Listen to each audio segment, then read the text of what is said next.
Back in the day, a Super Nintendo game was $69.95. That's how much Secret of Mana cost when it first came out. Let's go pull this up. Inflation calculator. And I did the exact same fucking shit. Exactly. And what year did Secret of Mana launch? Was it August 95? 6, 1993. And we're going to go from August 1993, and we'll go to April of 2024. And It's we're going probably, to say $69.95.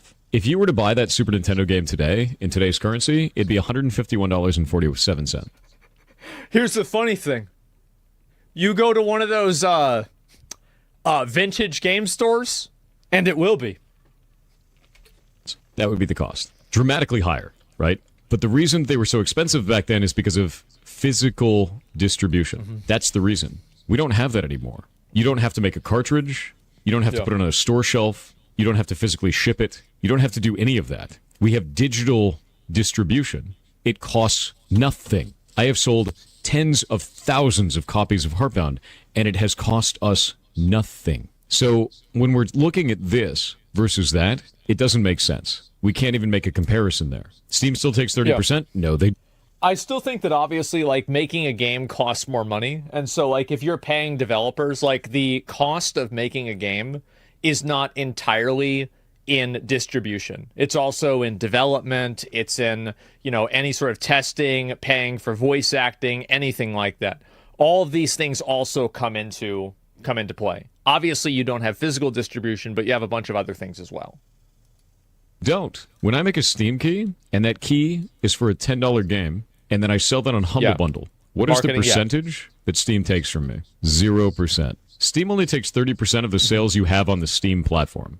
Only on the Steam platform. Further than that, if you have trading cards for your game, which you always do, you make those yourself. Very easy. Whenever one of those sells between one player and another, there's a community market fee. Steam gives... He's exposing the banana game right now. That's what's going on. Yep.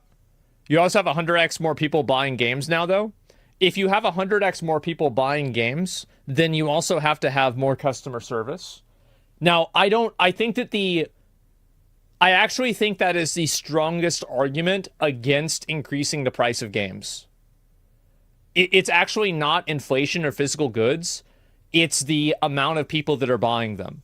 Because if you can sell something 100 times, you know, you have to make this much money. But if you can sell something 1,000 times, you don't have to make that much money, right? You have to make a lot less. Or you don't have to make quite as much. No, that's definitely true. Yeah, there's a bigger market available to devs. Yeah, exactly. The developer, the community market fee. That ain't 30%. That's a lot less than 30%. Yeah. Depending on how you strategize your sales, it's dramatically less than 30%.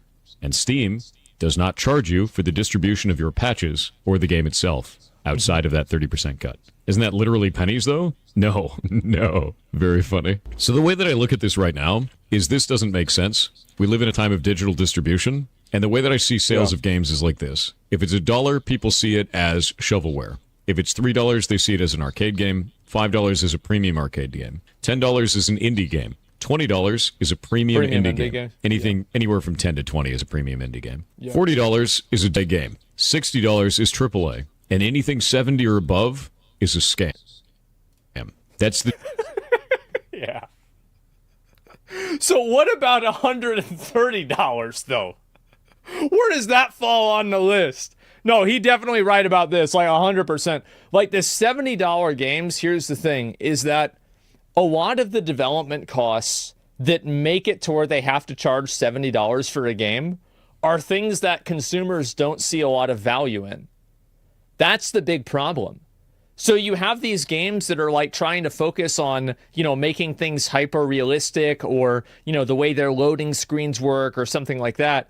And this is a focus for the developer. And they say, oh, well, we put all of this money into this, so the game has to be more money. But the real thing is that people don't give a shit about that. They don't care about that in the first place. They just wanted to play the game simply, and that's it.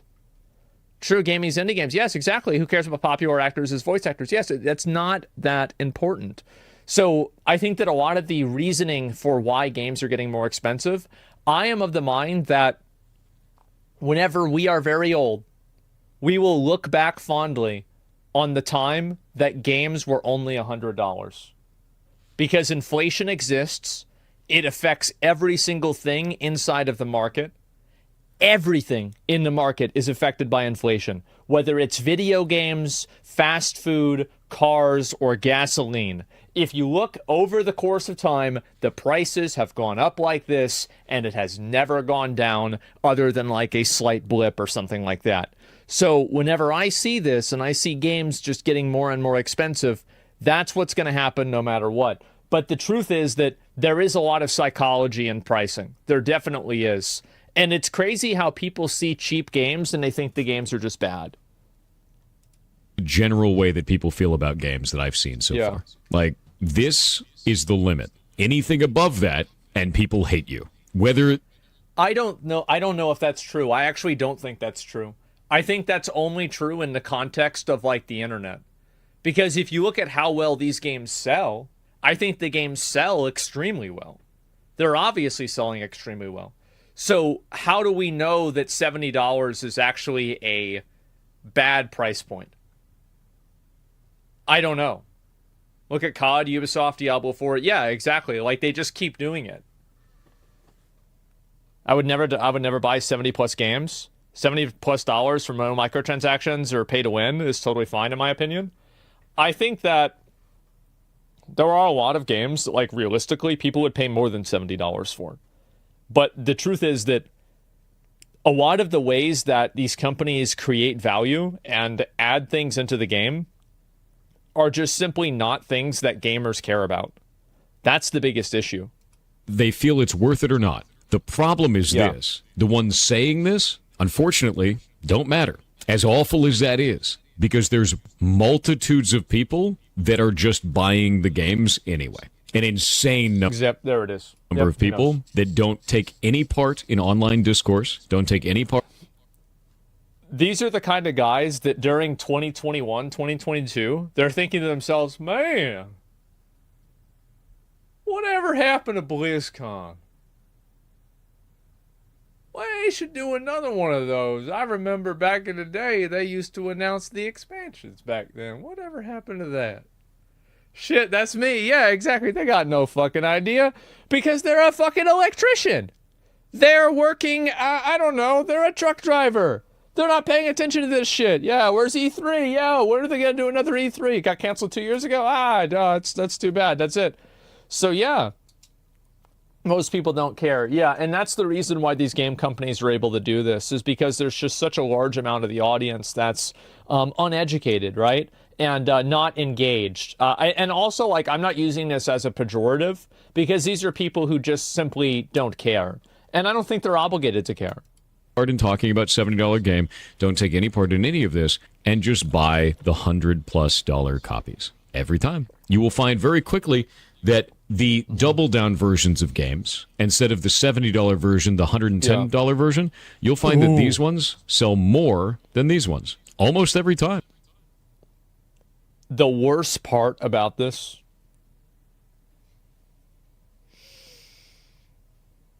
oh God.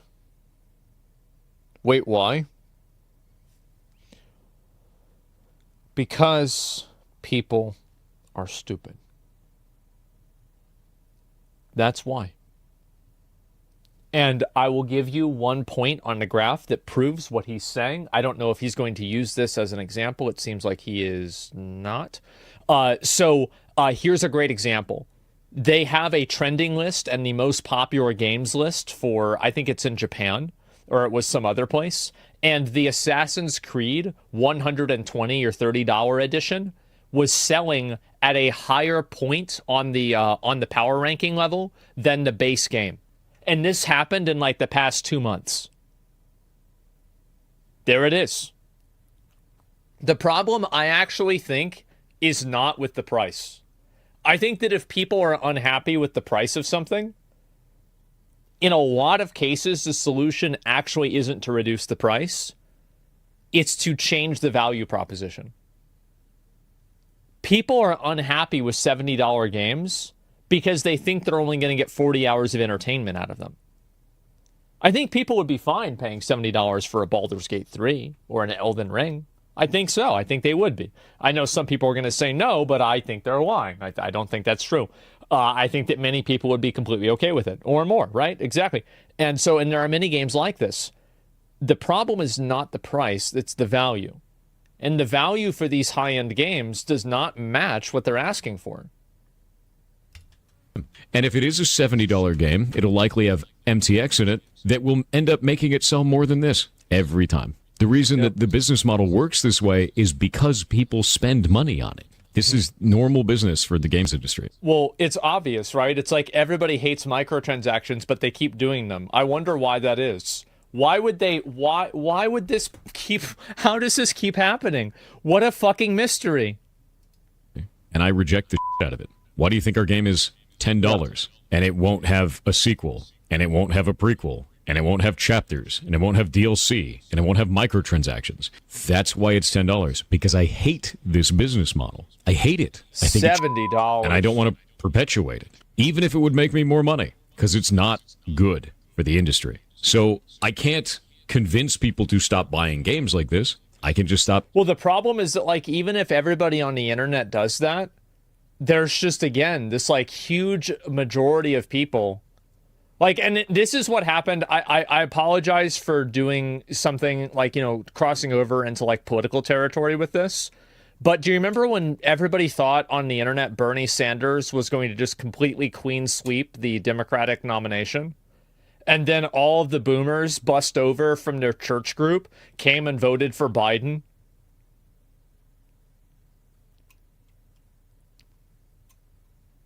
Those boomers are buying $110 games. People on the internet have a massive, echo chamber. There's a huge echo chamber on the internet. Everybody thinks this. No, everybody does not think this. This is a small contingency of people on the internet that think this. Selling games in that way and succeed in spite of that. So are sequels bad? That's right. No, but if making episodic content, it's not good for the game a lot of the times. I'll give you an example. Let's say that your base game is $10 and you release a DLC for $5, and then you release a DLC for $5 and you release a DLC. Let's say you're Destiny 2. DLC for $5. As a player, you bought it for $10, and a new DLC comes out 3 months later. It's only $5, so you buy it, and then another one 3 months later. Well, it's only $5, so you bought it, and then another one 3 months later. It's only $5, so you buy it, right? You just keep doing this. Now, let's say that you tell your friend, "Hey, man, this game is really good," and your friend's like, "Oh, how much was it?" And you're like, "Oh, it's $10," and your friend goes to look at it, and he goes, "That's not $10." Now you get a $25 game. So new players are de-incentivized from jumping in, but old players feel like. Yeah, and he worked at Blizzard, so he knows how this happened with WoW, too. Like, this is a big thing. Like, how many of you guys with WoW were like, I don't want to get into the game because there's like 4 expansions I need to buy. It's too much. Yeah, exactly.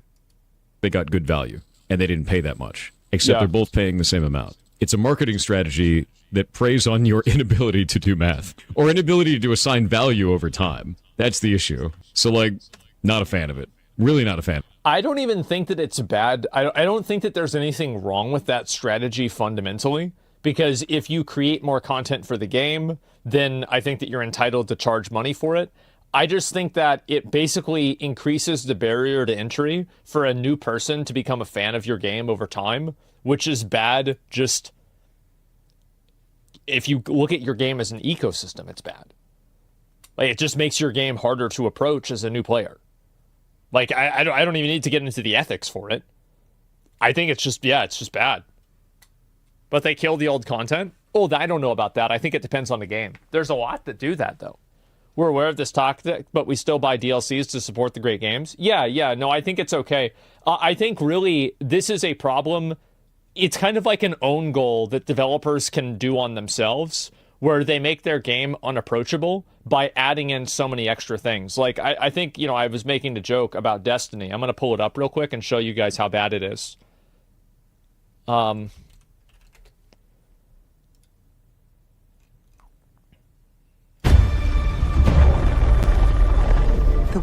So if I look at Destiny 2, content for this game: the Final Shape, Echo Silver Bundle, Lightfall, the Witch Queen, Beyond the Light Pack, Shadowkeep Pack, Forsaken Pack, Triumphant Silver Pack, Throne of Anthon. Add all DLC cart, $293. This is a crazy amount of money. And you have to keep in mind, I'm sure there's going to be some Destiny fans in chat that are going to say, well, you don't need to buy all of those. Okay, how do I know that?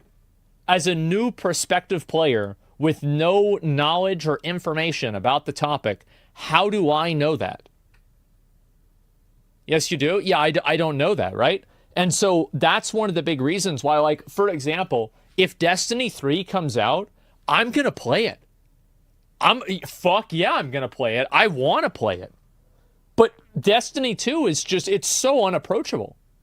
I'm not going to try to figure all this out. I barely did it for Final Fantasy XIV, and that was a huge headache in itself. Look at The Sims 4. Yeah, sure, I can do that. Sims 4. Oh, it's a free game. Oh man, that's bad. Oh, that's real bad.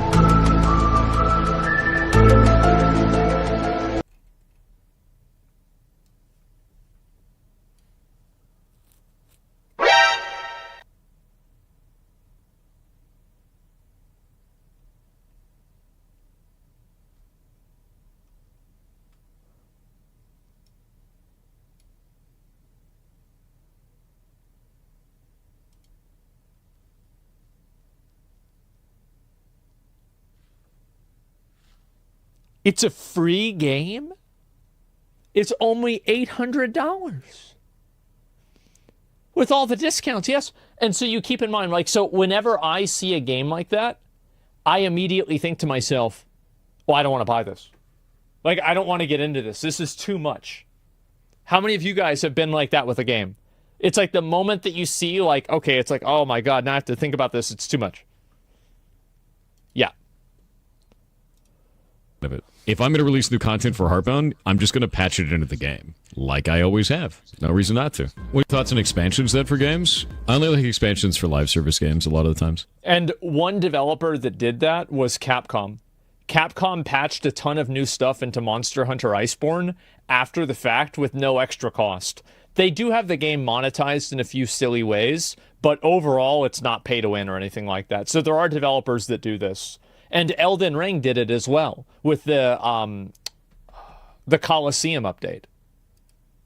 Like, I really only like expansions for live service games. I don't like expansions a lot of the time outside of that. I think they're kind of gross. Like, if you're doing a single player game, the only time I'd say an expansion makes sense is like if you're adding another campaign to it. Live service game does make sense for expansions because that ends up being kind of a good deal. But yeah.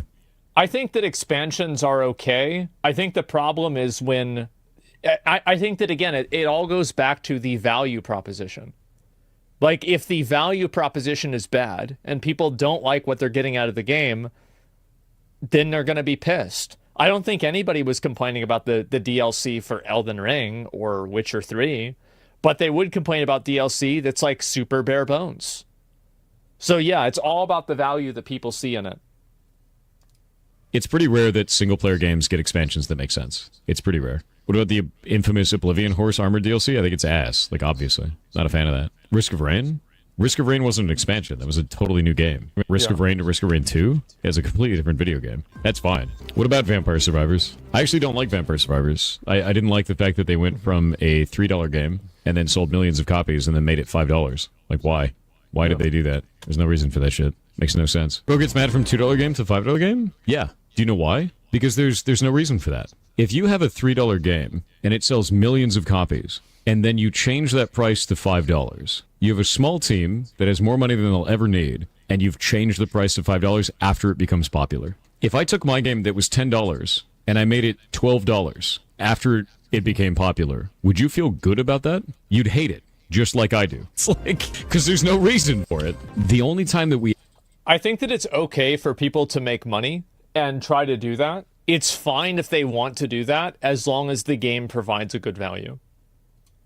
And I think that's the decision that everybody has to make.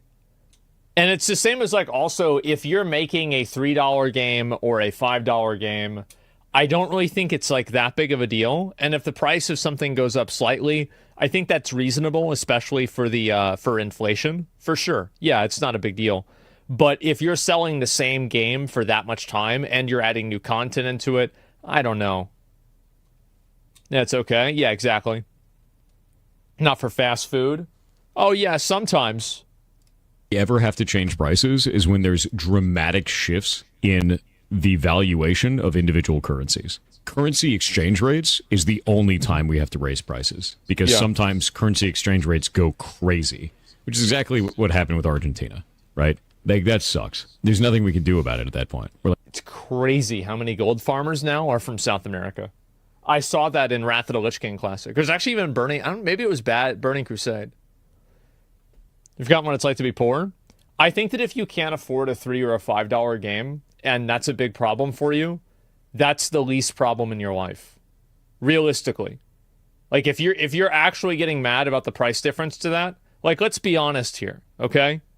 What are you doing? Like, suddenly, like, a currency just inflates to and is not worth anything anymore. Like, we have to take action. There's nothing we can do about it. Yeah. That's the only time that I think that's appropriate. That's the only time, and it's a global finance issue. Yeah, global finances go wacky. Bingo. Price your game in line with the gold standard? No, that's not really how that works. The way that you have to price your game, no matter what, man, is based on people's expendable income. You're making an entertainment piece. That's what that is. It's an entertainment piece. People don't need to buy your... I think that's the problem. The problem is that they're pricing it based off of what people can spend. That's why you have gacha games. It is insane. Game. They don't have to. So you have to price it based on people's expendable income inside of that area. Disposable income is what you're targeting. What about board member bonuses? Gross. Yeah, that's gross. No, you don't have to buy it. I price ours based on a Big Mac. It's about a Big Mac and a half. Yeah. You want people to buy... What is this? You want people to buy your product? Make it affordable. Bingo. Yes. Make it affordable for each region, too. Always make it affordable for each region. You have to think about what the economics are of each region that you're selling the game in. And you have to think about specifically... It's actually crazy. I remember whenever I first learned about this was in, like, I think, Mists of Pandaria. And I don't remember what year it is. You know, in general, I basically base things off of what WoW expansion it was in whenever I learned something or knew something or something happened. I remember in Mists of Pandaria, I learned about how much different the pricing was in, like, South America. And it was nuts, man.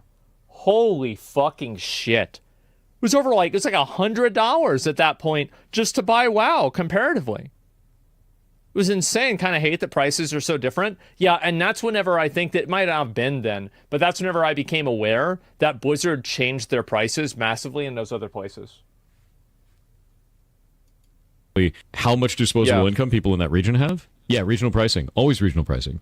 Always. And then you price it appropriately based on that. It's very easy. It just takes a little bit of effort, right? Are you in favor of microtransactions in the game if the game is free? I'm in favor of microtransactions if they are cosmetic in nature and nothing else. There's no reason for it. There's no reason for anything else. Cosmetics only. How do you make the art for your game? Shame. Yeah, I mean, I think that's the way that most people see it. And there are games that function that way. Like League of Legends or Valorant functions that way. Like, I know that you can buy champions, and that's technically not true. But functionally, if you're playing the game regularly, you're never going to have to spend money to not have access to a tool in the game.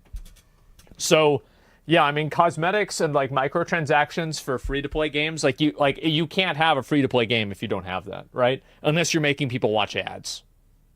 Makes all the art and animation for Harbin. I do the technical art, which is particle effects, shadows, lighting, stuff like that. Sony priced Helldivers to 0 in some reason? No, they didn't price Helldivers to 0 in some regions. They made it unpurchasable in some regions. Those are two very different things. Yeah. No, 0 would be free. Lol, same thing. No, 0 would be free. Yeah. They turned it... What they did was they took a selling video game and instead... I'm so happy to see this. What a stupid fucking thing to say. Selling it for $0 is the same thing as not selling it. I love seeing streamers get, like, because chatters will create like this.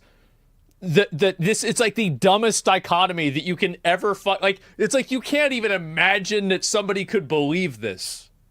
It's like, what? Like, wait, no. Like, you gotta take a step back and just realize Did somebody really fucking say this shit? A gotcha with thought. Yeah. Oh my god. Applied a 5-finger discount to everybody who wanted to go the extra mile. It's probably the greatest advertisement to piracy I've ever seen in my life. Insane to watch. Yeah, I think that's what happens. Let me go ahead and link you guys the video. I didn't get a chance to see this one. Let me see here. Yeah, I think he's right a lot about this stuff with like the games being expensive. I don't think that it's a problem that games are expensive. I think the big problem is the fact that games are not providing a value that people think that they should. I think that's the big issue. Whether a game is $3 or $5, $60 or $70, I think that the real reason why people get angry about it is the fact that the game quality is bad. And the game quality, it's like the trailers come out and the game doesn't really have any the game doesn't have any sort of like real new interesting things. The gameplay is mediocre, and it's like, yeah, by the way, like we have all these really cool cutscenes, but there's hardly any gameplay. So that's really the issue. $1 per enjoyment, right? There's no possible value for a $130 game for me. There's no possible value for a $130 game for me. Well, I'll tell you this, right?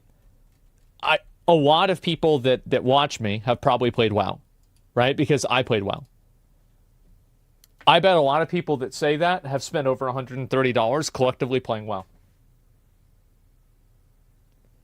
Again, it is not about the money. It's about the value proposition. And the value proposition is just fucked.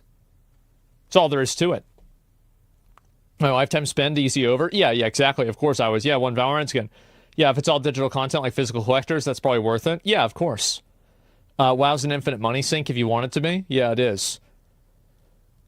How much do you think GTA 6 will be? I don't...